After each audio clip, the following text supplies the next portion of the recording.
Hey everyone, it's Dr. Scott here for Healthy You. Today's topic is the glycemic index. So glycemic index is something that maybe many of you have heard about in the past, but maybe don't know much about. So I wanted to take a moment to actually define what the glycemic index is, because understanding the glycemic index is really a majorly key to reducing or eliminating the risk factors for having diabetes, along with a whole host of other chronic diseases. Because we do know that high blood sugar is one of the biggest epidemics that we have today, leading to obviously diabetes, type 2 diabetes, that we're seeing in younger and younger people. They're actually starting to see type 2 diabetes in kids before they're even hitting the age of 10 because of exposure to high levels of blood sugar at a young age that's causing so much damage to their bodies that they are becoming diabetics. So, scary thing. It also predisposes us to all kinds of neurodegenerative conditions, neuropathies, along with increasing our risk factors for a whole host of chronic diseases like, unfortunately, cancer. And so let's talk about what this glycemic index is. So glycemic index, and by the way, if you've never heard of it, there's a great website, glycemicindex.com, that talks about what is the impact on your blood sugar from a particular food that you eat. So many of you may have heard of the glycemic index before, but it's important to understand what it really measures, right? What they're trying to understand is how fast does your blood sugar raise after you eat a particular food. So if you're doing a comparison, right? If you eat a banana versus broccoli, which one's gonna raise your blood sugar faster? Well, comparatively, a banana is high in the glycemic index. So banana comes in, body starts to digest, and all of a sudden, boom, big spike in the blood sugar, and it's floating around. The pancreas says, oh, way too much sugar. I need to go and secrete a bunch of insulin. Insulin goes to try and push it into the cells. Then what happens is that the body has a decision to make. If you've already got your cells loaded with energy called glycogen, and the body doesn't need any more, then it has to go and put it someplace, because you're not going to go and just magically have it go away. So if you had too much sugar floating around, all your cells are full, then your body has to store that as fat. Why is that?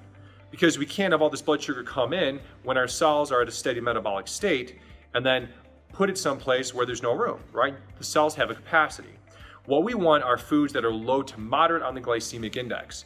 And so that's things like we talked about before, broccoli, right? Broccoli is a very low glycemic index food, which is why you can eat tons of broccoli, stay full, but your blood sugar stays level. So if you have a piece of broccoli, what'll happen is that you'll eat that piece of broccoli, your body has it come in, starts to digest it, and your blood sugar goes, oh yeah, there it is. And there's a little bit of carbohydrate slowly extracted from that over time, but your blood sugar stays nice and level. It's not spiking. So then what happens is your body has time to efficiently use those carbohydrates, no spikes. So then as your body has a need, and we have a little bit of spare room because our body has used up the carbohydrates or glycogen that was stored in our cells, now we can take that little bit of extra floating carbohydrate, stuff it into that cell because there's room, and guess what we didn't gain? Fat. It helps to keep the blood sugar steady so our body's only using the amount of energy that it needs with no excesses. And hey, guess what? If you're trying to lose body fat and you want to try and create a little bit of a gap, foods like broccoli and the cruciferous vegetables and your leafy greens that are all low glycemic index, they are one of the greatest things that you can do, because what they do is they create that slow, steady burn and actually can create a deficit. Because if you're trying to decrease body fat, then you have to have a deficit. So adding in exercise, adding in strength training, and keeping a low to moderate glycemic index diet keeps the blood sugar real steady, but creates a deficit. So body fat here, low glycemic index diet, body fat stays steadily going on the decline, as long as you have enough fat and protein in your diet to make sure that you don't eat up all your muscle in the process. But that's another time. We'll talk about that in another video. So hope this was helpful. The other measurement here I want to talk about is what's called the glycemic load. And this is where portioning comes into the equation, right? Glycemic load takes a comparison of the amount of carbohydrates, how big is your portion, versus the pace at which your blood sugar is going to spike. Glycemic load is a better overall measure, because if you have a lot of carbohydrates and it's high in the glycemic index, that's a super high glycemic load, and then you're likely to have significant storage because the body's only gonna have a little bit of room.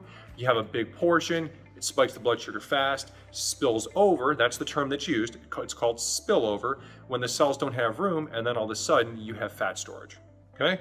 So we wanna try and make sure that our foods are low glycemic load, low glycemic index, which equals steady blood sugar, steady insulin, decreased likelihood of having any type of insulin resistance, which leads to diabetes, and guess what? We stay healthy.